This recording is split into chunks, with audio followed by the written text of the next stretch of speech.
ఆకాశవాణి ప్రాంతీయ వార్తలు చదువుతున్నది పొన్నగంటి సుధా. ముందుగా ముఖ్యాంశాలు. ప్రజాస్వామ్య పరిరక్షణలో పార్లమెంటు సభ్యులందరూ విజయవంతమవ్వాలని రాష్ట్రపతి ద్రౌపది ముర్ము ఆకాంక్షించారు. డయేరియా కేసులు నమోదవుతున్న నేపథ్యంలో తాగునీటి సరఫరాపై ప్రత్యేక శ్రద్ధ పెట్టాలని ఉప ముఖ్యమంత్రి పవన్ కళ్యాణ్ అధికారులను ఆదేశించారు. ఆంధ్రప్రదేశ్ ప్రభుత్వ ప్రధాన కార్యదర్శి నీరబ్ కుమార్ ప్రసాద్ పదవీకాలాన్ని మరో 6 నెలలు పొడిగిస్తూ ఉత్తర్వులు జారీ చేశారు. నిరుద్యోగులకు ఉపాధి కల్పించేలా చిన్న మధ్య తరహా పరిశ్రమలను ప్రోత్సహిస్తామని మంత్రి కొండపల్లి శ్రీనివాస్ అన్నారు. పురుషుల టీ20 క్రికెట్ ప్రపంచ కప్ 2వ సెమీఫైనల్లో భాగంగా భారత్ ఇంగ్లాండ్ జట్ల మధ్య ఈరోజు రాత్రి 8 గంటలకు మ్యాచ్ ప్రారంభం కానుంది. ఇక వార్తల వివరాలు. ప్రజాస్వామ్య పరిరక్షణలో పార్లమెంటు సభ్యులందరూ విజయవంతమవ్వాలని రాష్ట్రపతి ద్రౌపది ముర్ము ఆకాంక్షించారు. నూతనంగా ఏర్పడిన 18వ లోక్సభతో పాటు రాజ్యసభల సంయుక్త సమావేశాన్ని ఉద్దేశించి రాష్ట్రపతి ఈరోజు పార్లమెంటులో ప్రసంగిస్తూ లోక్సభకు ఎన్నికైన సభ్యులకు శుభాకాంక్షలు తెలియజేశారు. ప్రపంచంలోనే అతిపెద్ద ఎన్నికలు సజావుగా జరిగాయని, ఈ ప్రక్రియను విజయవంతంగా నిర్వహించిన ఎన్నికల సంఘానికి అభినందనలు తెలియజేశారు. సంస్కరణలు, పనితీరు, మార్పు ఆధారంగా ప్రజలు ఎన్నికల్లో తీర్పు ఇచ్చారని, త్వరలోనే భారత్ 3వ అతిపెద్ద ఆర్థిక వ్యవస్థగా అవతరిస్తుందని అన్నారు. దేశ ప్రజల విశ్వాసం గెలిచి సభకు వచ్చిన సభ్యులందరూ వారి ఆకాంక్షలను నెరవేర్చేలా కృషి చేయాలని రాష్ట్రపతి పిలుపునిచ్చారు. డయేరియా కేసులు నమోదవుతున్న నేపథ్యంలో తాగునీటి సరఫరాపై ప్రత్యేక శ్రద్ధ పెట్టాలని ఉప ముఖ్యమంత్రి పవన్ కళ్యాణ్ అధికారులను ఆదేశించారు. గ్రామీణ నీటి సరఫరా, పంచాయతీరాజ్, ఇంజనీరింగ్ విభాగాల అధికారులతో విజయవాడ క్యాంపు కార్యాలయంలో ఈరోజు ఆయన సమీక్ష నిర్వహించారు. ఈ సమావేశంలో ఉప ముఖ్యమంత్రి మాట్లాడుతూ తాగునీటి సరఫరాలో జాగ్రత్తలు తీసుకోవాలని, తాగునీటి సౌకర్యం లేని గ్రామాలపై దృష్టి సారించాలని అన్నారు. జల్ జీవన్ మిషన్ పథకం నిధులను పూర్తి స్థాయిలో సద్వినియోగం చేసుకోవాలని అధికారులకు దిశానిర్దేశం చేశారు. జల్ జీవన్ మిషన్ లాంటి కేంద్ర ప్రభుత్వ పథకాల అమలు, నిధులకు సంబంధించిన వివరాలను అందించాలని ఉప ముఖ్యమంత్రి పవన్ కళ్యాణ్ అధికారులను ఆదేశించారు. ఆంధ్రప్రదేశ్ ప్రభుత్వ ప్రధాన కార్యదర్శి నీరబ్ కుమార్ ప్రసాద్ పదవీకాలాన్ని కేంద్ర ప్రభుత్వం పొడిగించింది. రాష్ట్ర ప్రభుత్వం నీరబ్ కుమార్ ప్రసాద్ పదవీకాలాన్ని పొడిగించాలని రాసిన లేఖను పరిగణించిన కేంద్ర ప్రభుత్వం ఈ మేరకు నిర్ణయం తీసుకుంది. నీరబ్ కుమార్ ప్రసాద్ పదవీకాలాన్ని మరో 6 నెలలు అనగా జూలై 1వ తేదీ నుంచి డిసెంబర్ 31వ తేదీ వరకు పొడిగిస్తూ department of personnel and training ఈరోజు ఉత్తర్వులు జారీ చేసింది. ఈ నెల 30వ తేదీన ఉద్యోగ విరమణ చేయాల్సి ఉండగా పదవీకాలం పొడిగింపు ఉత్తర్వులతో మరో 6 నెలల పాటు నీరబ్ కుమార్ ప్రసాద్ ప్రభుత్వ ప్రధాన కార్యదర్శిగా కొనసాగనున్నారు. నిరుద్యోగులకు ఉపాధి కల్పించేలా చిన్న మధ్య తరహా పరిశ్రమలను ప్రోత్సహిస్తామని సూక్ష్మ, మధ్య, చిన్న తరహా పరిశ్రమల శాఖ మంత్రి కొండపల్లి శ్రీనివాస్ అన్నారు. సూక్ష్మ, చిన్న, మధ్య తరహా పరిశ్రమల దినోత్సవం సందర్భంగా ఈరోజు విజయవాడలో ఆంధ్రప్రదేశ్ చిన్న, మధ్య తరహా పరిశ్రమల సంఘాల సమాఖ్య పాప్సియా ఆధ్వర్యంలో జరిగిన ఎంఎస్ఎంఈ ప్రతినిధుల సమావేశంలో మంత్రి ముఖ్య అతిథిగా పాల్గొన్నారు. ఈ సందర్భంగా ఆయన మాట్లాడుతూ మేనిఫెస్టోలో ప్రకటించిన విధంగా 20 లక్షల ఉద్యోగాలు కల్పించేందుకు కృషి చేస్తామని చెప్పారు. మహిళా పొదుపు సంఘాలను మరింత బలోపేతం చేస్తామని మంత్రి తెలియజేస్తూ, Andhra asset, we have good sources of funding and our asset values are very good. We only need a platform to establish our MSME, any industry. We have a more scope on MSME industries that I believe, because there are a lot of people, youngsters who want to establish industry but they don't have a right idea of keeping an industry. Definitely we should enmark and we should rebuild Andhra Pradesh in a better way, that most of the NRIs or any other who migrated from Andhra Pradesh should come back to India and invest in Andhra Pradesh and make this place a prosperous place. Visakha జిల్లాలోని అన్ని న్యాయస్థానాల్లో June 29వ తేదీన జాతీయ లోక్ అదాలత్ కార్యక్రమం జరగనుందని జిల్లా న్యాయ సేవాధికార సంస్థ కార్యదర్శి, senior civil judge M V Seshamma ఈరోజు ఒక ప్రకటనలో తెలిపారు.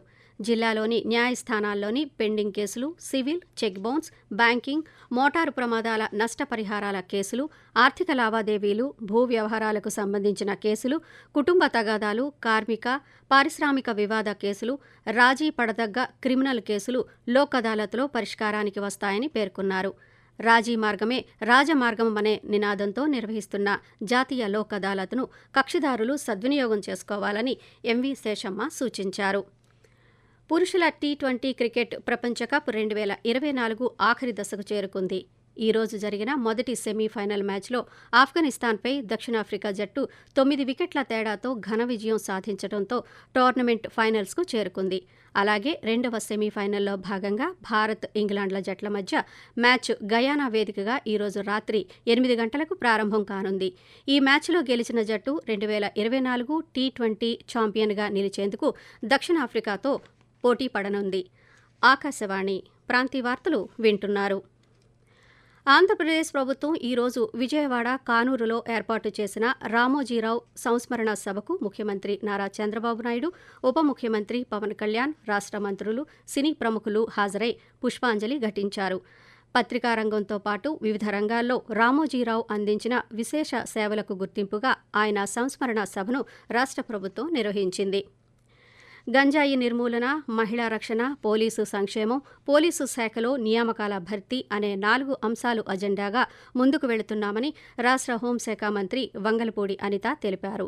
డీజీపీ, ఇతర ఉన్నతాధికారులతో అమరావతిలో ఈరోజు సమావేశం నిర్వహించిన అనంతరం మంత్రి పాత్రికేయులతో మాట్లాడుతూ గత ప్రభుత్వం పోలీసు వ్యవస్థను విస్మరించిందని, కేంద్రం నుంచి నిధులు వచ్చినా పోలీసు అకాడమీ నిర్మాణం పూర్తి చేయలేదని అన్నారు. గంజాయి నిర్మూలనపై అవగాహన కార్యక్రమాలు నిర్వహిస్తామని, 100 రోజుల ప్రణాళిక ఏ విధంగా అమలు చేయాలనే దానిపై చర్చిస్తామని అన్నారు. ప్రజల భాగస్వామ్యంతోనే గంజాయిని అరికెట్టేందుకు వీలుంటుందని, మంచి ఆలోచనతో పనిచేస్తే విప్లవాత్మక మార్పులు తీసుకురావచ్చని ఆశాభావం వ్యక్తం చేశారు. ప్రజలు ధైర్యంగా పోలీసు స్టేషన్కు వెళ్లి బాధలు చెప్పుకునేలా భరోసా ఇవ్వాలని పోలీసులకు మంత్రి సూచించారు. వాయువ్య బంగాళాఖాతంలో ఉపరితల ఆవర్తనం కొనసాగుతోంది.